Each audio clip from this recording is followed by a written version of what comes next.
Hey, everybody. Remember, if you're a fan of the Tennessee Volunteers or just sports in general, please like, comment, and subscribe. Any and all support's greatly appreciated. Now, let's get to the video.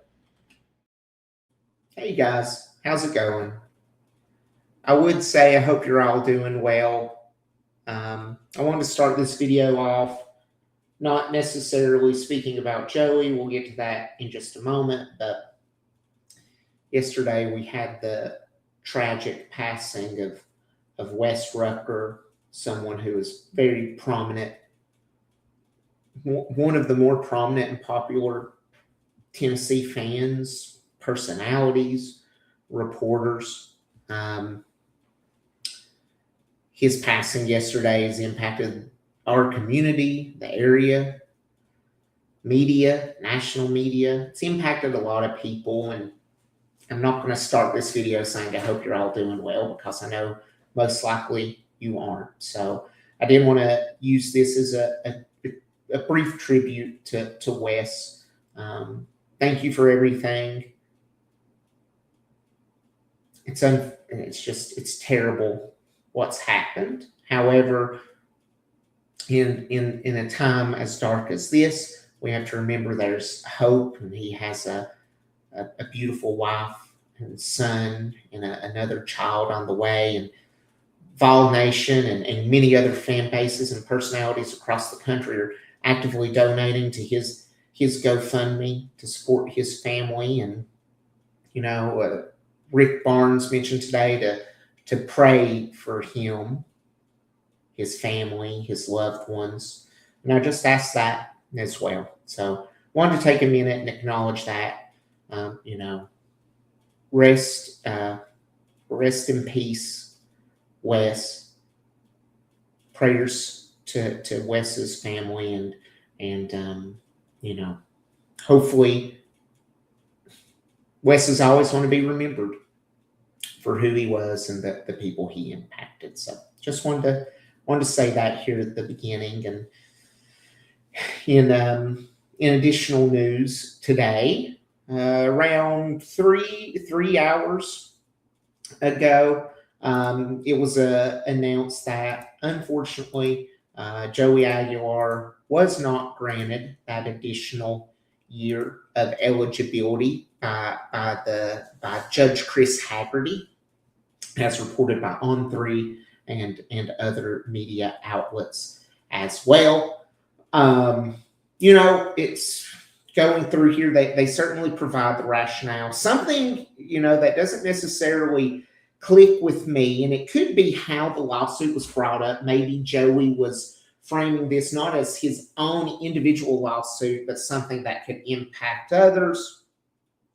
That it was quoted that it was impossible to determine what effect, if any, the relief sought by the plaintiff in this civil action could have on the public interest or downstream to consumers.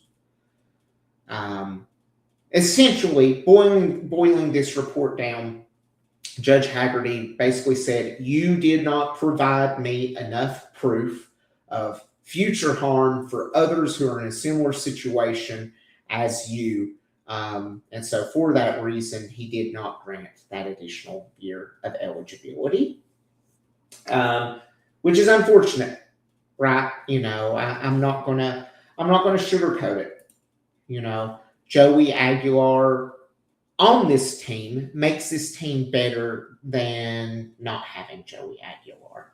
So his absence is going to impact us. I want to take this time and I want to say, thank you, Joey. Thank you for last year.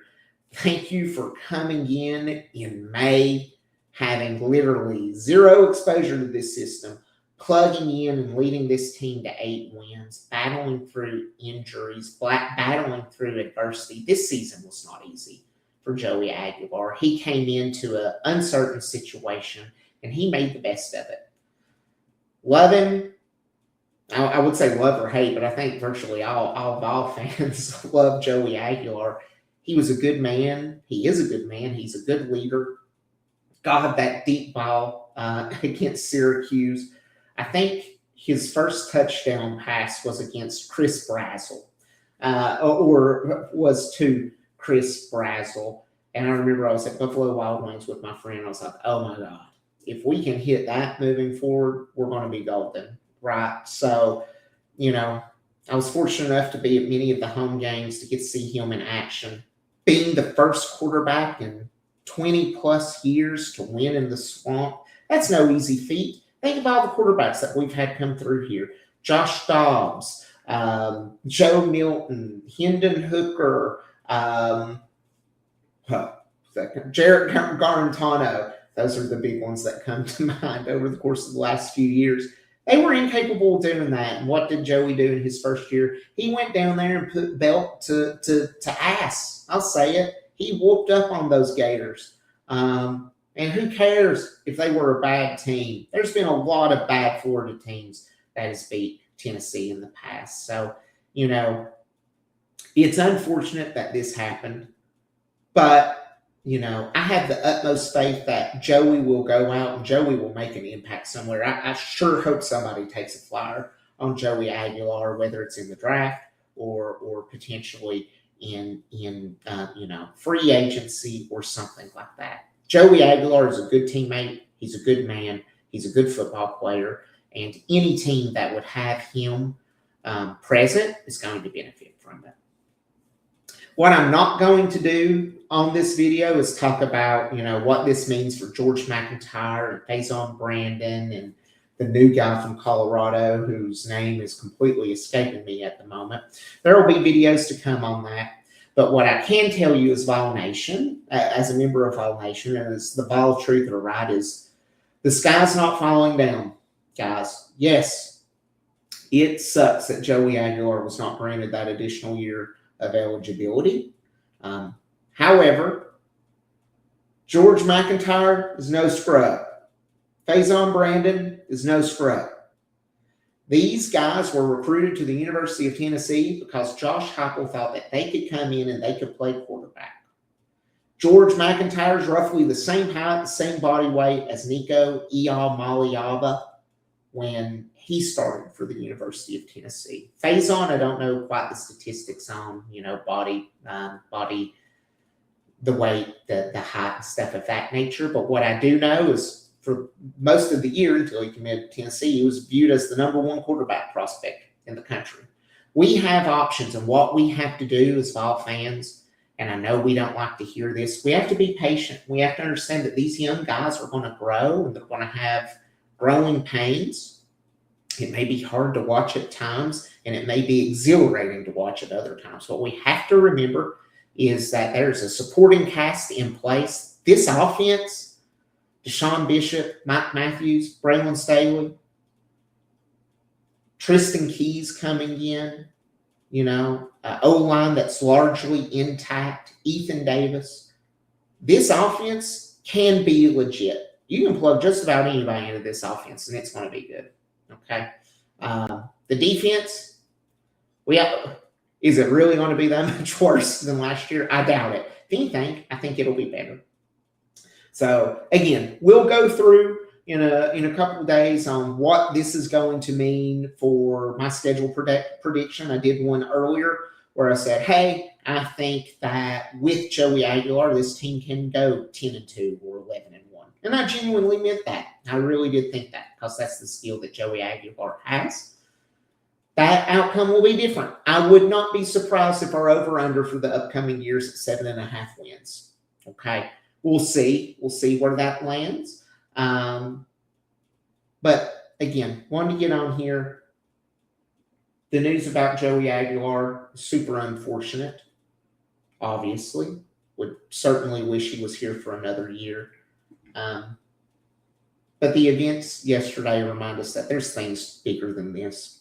Joey Aguilar is a young man, a good young man, with his health and with an amazing family and supporting cast. And he made a lasting impact on the University of Tennessee. And it sucks they didn't get another year of eligibility, but there's bigger things in life that we can get upset or angry about. And in closing, again, started off the video this way. Just if you're the type who will Please pray for Wes Rucker and his family. Don't, if you have the means, if you're able to, donate to that GoFundMe.